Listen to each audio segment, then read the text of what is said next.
आजकल हर इंसान अपने मैदे की तेज़ाबियत से परेशान है और जब भी ये ऐसा कोई मसला आता है तो वो बिना डॉक्टर से पूछे, बिना किसी से मशवरा किए फ़ार्मेसी जाके ओमेप्राज़ोल के कैप्सूल्स बाय कर लेते हैं। ये कैप्सूल्स मुख्तलिफ़ ब्रांड नेम से आते हैं, easily over the counter available हैं और उसको बिना तशख़ीस के इस्तेमाल करना शुरू कर देते हैं and for an unlimited period of time उसको इस्तेमाल करते रहते हैं बग़ैर डॉक्टर से मशवरा किए कि इसे कितना इस्तेमाल कर सकते हैं, कब रोकना है एंड सो ऑन। तो सबसे पहले हम इस पे बात कर लेते हैं कि ओमेप्राज़ोल के कैप्सूल्स लेने के साइड इफ़ेक्ट्स क्या हो सकते हैं। जी हाँ, हर तरह की अद्वियात के साइड इफ़ेक्ट्स होते हैं और इसी तरह ओमेप्राज़ोल के भी साइड इफ़ेक्ट्स होते हैं। इसमें सबसे इम्पॉर्टेंट ये है कि आपकी बोन्स वीक हो जाती हैं, ऑस्टियोपोरोसिस यानी हड्डियों का जो भुरभुरा होना है वो शुरू हो जाता है over long passage of time अगर ये इस्तेमाल की जाए। इसके अलावा जो ओमेप्राज़ोल का बहुत ज़्यादा इस्तेमाल है, या आपके गट के अंदर जो विटामिन B12 है उसको बनने नहीं देता, उसको जज़्ब होने नहीं देता, और जब उसकी एब्जॉर्प्शन नहीं होती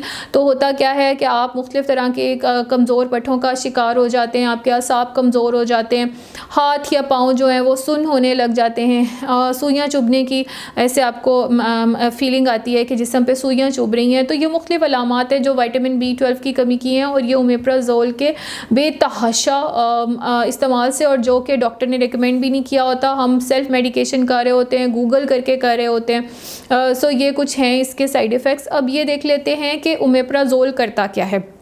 ओमेप्राज़ोल ने जो आपके मैदे की तेज़ाबियत है उसको कम करना है, लेकिन ज़रूरी बात यह है कि इसको बग़ैर तशख़ीस के, बग़ैर डॉक्टर के पूछे इस दवाई को इस्तेमाल ना किया जाए और डॉक्टर के मशवरे के साथ कुछ लिमिटेड टाइम के लिए इस्तेमाल किया जाए। इसके ओमेप्राज़ोल के इस्तेमाल के लिए, यानी मैदे में जब भी तेज़ाबियत आती है, एक बहुत कॉमन जो है हमारी कंप्लेंट होती है जी कि डॉक्टर साहब हमारे मैदे में तेज़ाबियत है या बहुत जलन होती है या रात को खाना जो है वो ऊपर की तरफ आता है। इसकी बहुत सारी रीज़न्स हो सकती हैं और इसकी वजह के मुताबिक ही इसकी तशख़ीस करके डॉक्टर से मशवरे के बाद ओमेप्राज़ोल के कैप्सूल्स इस्तेमाल करने चाहिए। अगर आपका डॉक्टर आपको ये रेकमेंड करता है कि आपने लाजमी खाने हैं over a particular span of days, तो आप उनसे मशवरे के साथ खाएँ। अगर वो आपको आपका H. पाइलोरी का इन्फेक्शन बताते हैं तो भी वो आपको एक पर्टिकुलर स्पैन देंगे इसका, तो डॉक्टर के मशवरे के साथ इसको इस्तेमाल करना बहुत ज़रूरी है, वरना आप फिर इसके लॉन्ग टर्म यूज़ की वजह से साइड इफ़ेक्ट्स का शिकार हो सकते हैं। हर किसी के अंदर ये साइड इफ़ेक्ट्स नहीं होते, पर्सन टू पर्सन वेरी करते हैं और लॉन्ग टर्म यूज़ से होते हैं।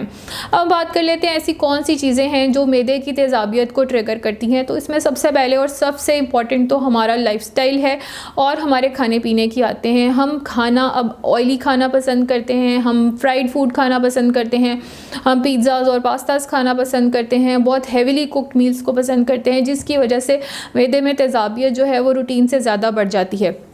इसी तरह अगर हम बात करें पाकिस्तानी खानों की, तो जो पाकिस्तानी खानों में स्पाइसेस होते हैं और जो चीज़ें होती हैं, जो इंग्रेडिएंट्स होते हैं, उनसे भी बहुत ज़्यादा तेज़ाबियत होती है, जैसे प्याज, अनियन, अदरक, लहसुन, फिर बहुत ज़्यादा मसाला जात का इस्तेमाल। ऐसे बहुत सारे घराने हैं जिनको हम जानते हैं जो हल्का फुल्का खाना पसंद नहीं करते, वो बहुत तेज़ मसाले खाना पसंद करते हैं। सो ये तेज़ मसाले और ये कुछ और इंग्रेडिएंट्स जिनका मैंने ज़िक्र किया, ये भी एसिडिटी को ट्रिगर करते हैं। इसके साथ साथ एक बहुत इंपॉर्टेंट चीज़ ये है कि हम रात का खाना बहुत लेट खाते हैं और खाते ही सो जाते हैं, वो भी अगेन मैदे की तेज़ाबियत को बढ़ाने का बाइस बनता है और फिर हम रात को 12-1 बजे अपने किसी ड्रॉअर में से ओमेप्राज़ोल के कैप्सूल्स ढूंढ रहे होते हैं। तो इन सब चीज़ों को कंट्रोल करने के लिए ज़रूरी है कि आप सेल्फ़ मेडिकेशन ना करें, अपनी डाइट पे ध्यान दें, जो भी आप खा रहे हैं उसका पोर्शन साइज़ कम करें। फॉर एग्ज़ाम्पल अगर आप रोटी खा रहे हैं, कुछ लोग हैं वो जो 2-2.5 रोटी एक मील में लेते हैं, वो सफिशेंट नहीं है। किसी न्यूट्रिशनिस्ट से मशवरे के साथ आप अपना मील प्लान करें और अपना जो भी पोर्शन लेते हैं उसको रिड्यूस करते जाएं। दूसरी बात यह है कि आपने प्रोसेस्ड खानों का इस्तेमाल कम से कम करना है, आपने ज़्यादा फ्राई हुई चीज़ों का इस्तेमाल कम से कम करना है। तली हुई और मिर्च मसाले वाली अशिया सबसे ज़्यादा मैदे की तेज़ाबियत का बाइस बनती हैं। इसके अलावा बाहर का खाना कम से कम खाएं, कोशिश करें कि घर का बना हुआ हल्के नमक मिर्च में और हल्के ऑयल में बना हुआ खाना खाएं। ये सब बातें आपके मैदे की तेज़ाबियत को ऑटोमेटिकली कंट्रोल कर लेंगी, आपको किसी ओमेप्राज़ोल के कैप्सूल की ज़रूरत नहीं पड़ेगी। प्लस अगर आप इसी बेसिक लाइफस्टाइल के अंदर सिर्फ़ और सिर्फ 30 मिनट्स की वॉक ऐड कर लें, तो उससे भी जो आपका गर्ड है, या जो जैसे रात को खाना खाने के बाद खाना ऊपर की तरफ आता है, मैदे से ऊपर की तरफ जाता है, वो आना भी काफ़ी हद तक ख़त्म हो जाता है। It's not about taking medicine all the time. आप इसके अंदर चीपेस्ट वे यही है कि आप बग़ैर पैसे खर्च किए सिर्फ थोड़ी सी ग़िज़ाई तब्दीलियाँ करके और थोड़ी सी लाइफस्टाइल को तब्दील करके मैदे के कैप्सूल से बच सकते हैं।